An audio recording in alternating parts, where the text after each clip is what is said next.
We have quite a bit in the sickos here. So, ladies and gentlemen, this is our sicko segment. So Meltzer said what? Tweets out, Phil Mushnick is just the adult David Bixen span with a cleaner apartment. So let's play this clip. Part's true. The other part that's true is that Phil Mushnick's a miserable guy. Brian Last and Jim, Barry and Mushnick here. Yes. I read the New York Post. This is Let me great. give you the last several headlines, just the headlines of his column. Clueless TBS has made ALCS unwatchable. Vin Scully would be dumbfounded by today's MLB broadcasters' incessant screaming. MLB's abysmal playoff coverage somehow finds a way to hit a new low. Playoffs can't keep MLB networks from insulting their viewers. Greed has made a mess of the MLB playoffs. There was nothing redeeming in Pete Rose's character. Yeah, Phil Mushnick's just a miserable man. He's the living embodiment of that old man yells at cloud. Yeah. No, you're right. Everything sucks. Ohtani's historic season, enabling MLB's money first con. NFL's treatment of fans creating once unfathomable ticket reality. Sports would have already moved on from past concern for athletes' health. It's just one thing after another, after another. Well, remember when we talked about him, for whatever reason, it came up a few weeks ago on one of the shows. When I said it wasn't like just a crusade against Vince. Vince McMahon is a horrible person individually, whatever. Then I wouldn't have been able to work up a lot of indignation. I mean, but he was this horrible attitude, this snotty, self-important, condescending, wise ass with this axe to grind with the world, this miserable malcontent and nattering nabob of negativity. Alliteration, the way that he presented it, it wasn't Vince, it was everybody in the wrestling business is a piece of human slime, and the wrestling business is the lowest thing that could possibly exist, and anybody who watches this stuff is a complete goddamn idiot and buffoon and all of y'all. That was the attitude. And so that's why I said sometimes all of these people can be assholes. Yes, they're all. Yeah, another amazing clip from Meltzer said what, and yeah, just burying Phil Mushnick, that miserable prick. Pro Wrestle Times speechless. I was tagged in this by Pablo Canuck. How do people not understand that Moxley is a massive star and a much bigger name than almost anyone else in wrestling today? Moxley, bro. And then this guy goes, doubt the Bucks all you want, diss the Bucks all you want. The match catalog speaks for itself. Best tag team ever. And then this guy goes, LOL, load viewer, no draw, same match every time. This guy goes, they've drew a bigger crowd than any other tag team. Dude, that's not true, bro. The Bucks have not drawn a bigger crowd than any other tag team. They did not draw the whole Wembley crowd, if that's what this guy's trying to. That has to be what he's talking about. That has to be, which is just sad. So Peter Cave says, dang, so I guess New Japan is wrong, huh? Responding to AIR goofball. So Cody presents the Bullet Club at the G1 special in San Francisco. And Cody Rhodes went on the Flagrant 2 podcast. He said, yeah, it's revisionist history to say I'm not, but I actually did beat Kenny Omega and become the leader of the Bullet Club technically. And AIR Gold goes, revisionist history from Cody Rhodes again.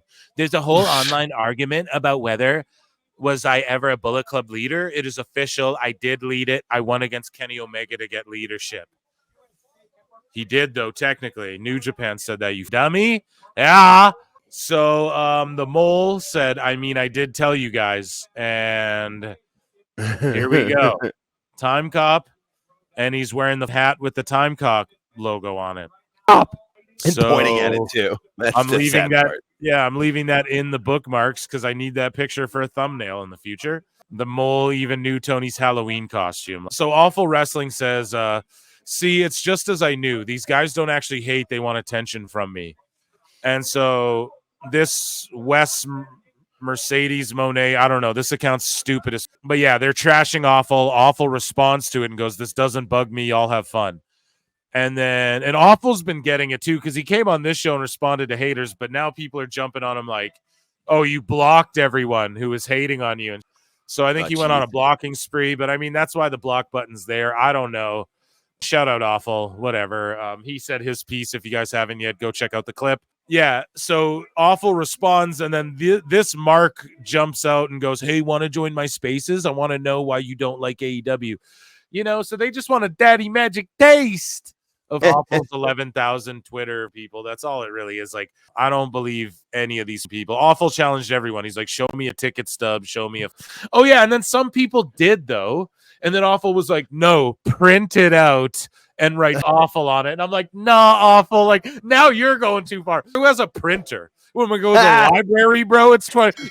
People use their phones, Awful." So yeah, he's like, "Now print it out." It's like, no, bro, come on. You asked them to screen grab it. So a few people show receipts, but yeah, a few people drop receipts, but he is right. A lot of these people who talk online, they don't even really be getting the pay-per-views or supporting or anything. Like the ones who defend it the most, And the same thing happened to comic books. The same thing happened to these movies. All these people cry online, "Why didn't people go see this movie?" And then you look and like no one went and goes to see it. And it's like, you didn't go see it. No one went and saw this, just in general. So the people who cry, man, they never actually support this. So it's funny. He did call them out. A couple people dropped receipts, but... And then Awful was like, "No, I need a printout." And I was like, "Oh, come on now, Awful. That's not very fair to ask them to like get a library card." 2024 Awful. This guy, Dr. M. Gross MD, says, "The fumbling of prominent black talent by the Fed needs to be studied. Triple H's racist tactics has completely ruined that brand, but made AEW so much stronger." Bro, AEW's playing catch up on that so hard. TK has embraced the black culture. You mean like NXT? And the ratings boom recently has proved it. What ratings boom? There's no ratings boom. Now that Bobby is there, we get 1 million. No, you get 619,000. And then this guy saying the black representation in AEW cannot be understated. In this episode alone, a young black tag team finally ascended the tag team mountaintop. After so long, Suplex said it too on the pod. I don't want to spoil our whole pod. It's dropping tomorrow. But Soups was like, "Man, it took him how long to put the straps on Private Party?" You know what I'm saying? Like, goddamn, man, you had him for 5 years. Now they just weasel in after losing a match. It's silly. But yeah, these people are coping hard about all this stuff. This person goes, "I legit slammed my brakes on my car when I heard this before pulling out of my driveway. This is about Becky Lynch's candidacy for the Observer Hall of Fame." And they say, it's YDG2. They say, "I just heard some truly jaw-dropping audio from the Voice of Wrestling Podcasting Network, and it's such a historically bad take that I don't even want to post it." So I don't know. Here's some really bad takes. Someone says, "I don't really buy that she's that historically significant of a wrestler. I understand that there was a period of time where she was probably the most popular wrestler in the world." Well, then there you go, dumb fuck. And that's like a first for a women's wrestler. Oh, so it was first for a women's wrestler to be the most popular in the world, but she's not significant historically? You're stupid. I think that was just like WWE didn't really have anyone who was a big star. Becky got over for like 6 months, and that's pretty much it. Are we sure that Becky and Mercedes and Bayley and Charlotte, are we sure that they are going to have this super long-term effect on the way people view women's wrestling? What an idiot. Yeah, they already have. Hey, they already did do that. Holy, this triple threat's bacon too. Are we sure she's going to have long-term historical significance? Whoa, what world do these about them as wrestlers for sure? But I'm wary that the 4 horsewomen era, I don't know if that changed women's wrestling in WWE forever. There's some people who just say chat. Seriously. There's people who will just say to say, yeah, that's what's going on there. So Zaria baked some clown. This guy goes, "Damn, dressing up as JoJo Siwa is crazy as..." Now, that's a pretty funny roast. Like, let's be honest. That's a good pull. But then Zaria goes, do you always look like a clown? Guess I'm not the only one playing dress up. Nice. It's a good slapback. Smoked him, man, into obliviacry.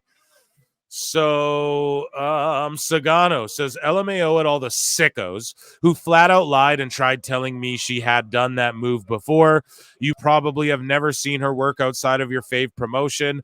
Also, this wasn't the gotcha your geeks were seeking. Glad Vaquer set the record straight in a live stream. So this guy asked, did Stephanie ever use the corkscrew moonsault prior to joining WWE, or is this something she picked up and honed at the PC? Genuinely curious. It's a thing of beauty. And people jumped on him like, oh, she did it before. And some people were like, nah, she never did it before. She said it in a live stream that it was her first time hitting it, and she was practicing it for 2 years. But people have come at him and were like, yeah, she did it before. Oh, don't watch anything outside of WWE. Blah. And then they all just got owned. But like, meanwhile, it's like you in the first place for even judging someone who might not have watched wrestling outside of WWE, or just assuming someone didn't. It's the stupidest thing ever. Speaking of stupidest things ever, Elboo from Wrestle Purists never doesn't make a sicko segment. The ultimate sicko. So Elboo responds to this video of Julia talking about, I like honey lemon cough drops. Like, she's saying her favorite candy's cough drops. And they're like, which kind? And she's like, honey lemon. And then Elboo's down so bad, he tweets this out. Please ruin my life. Elboo.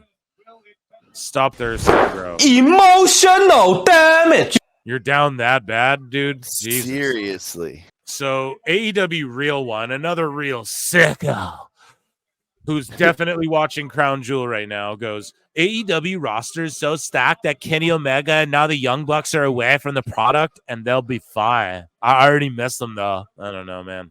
These people just talk out of both sides of their mouth completely all the time, don't they? So here is Tony Khan dressed as Time Cop doing another Time Cop. It's a lot like my favorite movie and my Halloween costume tonight.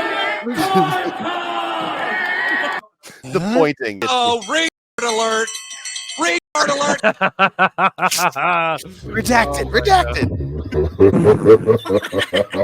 Oh, man. Watch that one more time, man. Just watch. It's a lot like my favorite movie and my Halloween costume tonight. Time. Uh-oh, retard alert! What the It's is just going on there, dude? Oh. I just don't get it, man. Jesus. Tony loves that movie too much. And my only costume tonight? It's like, well, why? We don't assume you'd have multiple costumes. Time Cop! Unpaid Critic goes, this guy is the biggest hypocrite fraud in the IWC. He speaks against scams on the internet and then immediately retweets scammy links. So again, everyone avoid humble wrestling. He goes, I just read the article, and they're saying when the son of the 79-year-old tried to stop his father from giving up the money, the father ended up suing his own son. It is so hard to feel bad for people like these. Referring to the Alexa Bliss scam that went down, I reacted to it with Suplex. But yeah, Alexa Bliss, she's involved in some scam. Someone got scammed out of $1 million. So I react to this with Suplex, and Humble Wrestling is like commenting on this scam. Meanwhile, he's quote tweeting and responding, reposting rather, all of these scammy ass phishing gambling links on his thing. So just avoid that account, unfollow him. Oh, yeah, I saw dummy. that. Another dummy bites the dust. That's what I don't block anybody anymore. I just mute them. Yeah, it's a good way of going about it. Yeah. No, you're a sicko. Nuh-uh, you're a sicko, buddy. Don't call me sicko, guy. JD from NY versus Joey Janela. We covered this before on the show. Joey Janela somehow actually, it must be a cameo. That's what I thought too. It's gotta literally got a Chris Hansen video because he made the joke to JD that he's like a P3DO. Not even the joke. He's just like, you're a P3DO, which is like not cool. You can't just throw that around to people. But one of the things is he's like, Chris Hansen's going to make you have a seat right over there or whatever. He made the joke online. Joey Janela then gets an actual cameo from Chris Hansen. Why don't you have a seat right over there? Why don't you have a seat right over there? I'm Chris Hansen. So Chris Hansen has a chilling message for JD. Hello, JD. All 5'2" of you. Chris Hansen here of Hansen versus Predators. To catch a predator, have a seat with Chris Hansen, my streaming crime network, True Blue, all the rest. His show's called Have a Seat with Chris Hansen right over there. But Chris Hansen's a sicko, bro. Let's go. Now, JD, I'm going to need you to have a seat. We've been monitoring some. If I was JD, I'd play this on my show. I'd use it. I'd use it as an intro. It'd be in the dude. My dream is to get Corny a cameo of him just burying my show, so I can play it at the beginning during the live show intro, the outro, the intermission. Dude, yeah, it's like if I was JD, I would laugh so hard. Your wrestling podcasts and some of your other online and real life behavior. I'm surprised we haven't run into each other by now. Because like if you don't lean into it, it seems like you're guilty of some shit. Right? He's obviously not a PDF file, and you can't throw that around. I would just lean into this. Not like the PDF file stuff, but just like you got to play lines from this in your intro or something, man. You got to flip this on Joey, or you hit him back with a cameo of who even knows. I can't even think of one, but I don't know. The America's Most Wanted guy still around? Oh maybe? my God! Like, there you go. I'm John Walsh. I'm John Walsh. Yeah, dude. Holy that's fuck! The closest I can think of. Dude, you hit him back with something like. Yeah, that's it. You gotta. Amazing. Yeah. I see you've been talking smack about the Young Bucks. The Young Bucks. Chris Hansen's talking about the Young Bucks. The title. And why is it that you were not allowed in the AEW All-In After Party? The after party. Why weren't you allowed in the All-In After Party? Like, I can't believe you can pay celebrities to just talk for you. It's the funniest thing ever. Mm-hmm. The transcript suggests it's because you were acting weirdly, like a creep, and that you ended up crying in the streets. And crying in the streets. That's all that Joey was saying. Hey, he's like, oh, you were standing outside like a bitch, dude. Don't be a pussy, bro. It's a sort of behavior that, for sure could lead you to meet me. You ending up on some sort of list, wearing an ankle monitor. And if you don't run into me, it seems that you'll eventually run into the bad boy, Joey Janela, who will likely slap you around like a tiny. Bro, you can pay celebrities to be like, yeah, I'll slap you around. Joey will come and just slap you around a little bit. Like, man, this world is hilarious. Try to behave yourself. Oh my God. For those of you in the chat who don't know, this is Chris Hansen from To Catch a Predator, where he shows up, they set up those houses, those sting operations, and then like the PDF files show up, and then he comes out. They go, oh yeah, I just got to go grab my laundry. And then he comes out and goes, why don't you have a seat right over there? I'm Chris Hansen. And then he's like, what are you doing here? And then, that show, the PDF files leave, and then the cops are waiting for them. He started on a news show. Like it was like Dateline or whatever that he started doing that on. Like that was his reporting. And then that became its own show, To Catch a Predator. And this has just been his gimmick ever since. That was like 20 years ago. He's been doing this forever. Man. Now, I don't like throwing around the PDF file accusations. Like that's dumb. You can't do that to people. Yeah. But it's so funny. He got Chris Hansen to further this. It's baseless, obviously. We read the text. Joey's just so mad. He's trying to do anything he can to literally fight JD, and he doesn't care about the consequences. That's not good. Like, I don't support Joey at that. Like, you don't need to go to jail over wrestling talk, but it is what it is, man. But this is hilarious. And if I'm JD, I'm taking clips of this and putting it on my soundboard if he has one. That's what I'm doing. But in stature and behavior. I'll be watching. See you soon on True Blue. Caught. Don't be in them, JD. Just watch and listen to them. I'll be watching you. I'll be watching you, JD. So shout out Chris Hansen, man. That's hilarious. So Mariah May and Anthony Bowens, I brought this to the Sickos because I was like, whoa. They start doing a little back and forth on Halloween. Now, I know it's all in good fun. Basically, Mariah May, she's Buzz Lightyear. Thirstcast, right? Here she is, right? Just take a look. Buzz Light, come right over here. No, that's a bad one. You know, she wrote pew pew.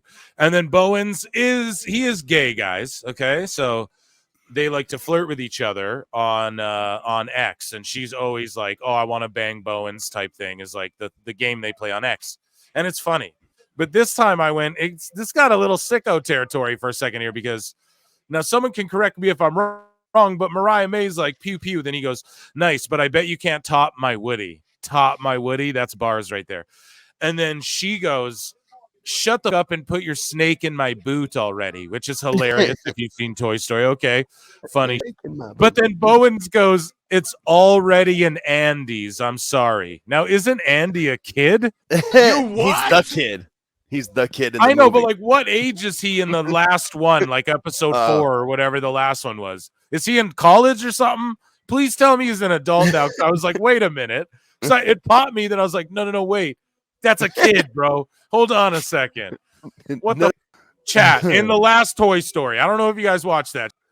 He's an adult now. Okay, thank you. Okay, yeah. He needs to snap out of it and rail Mariah.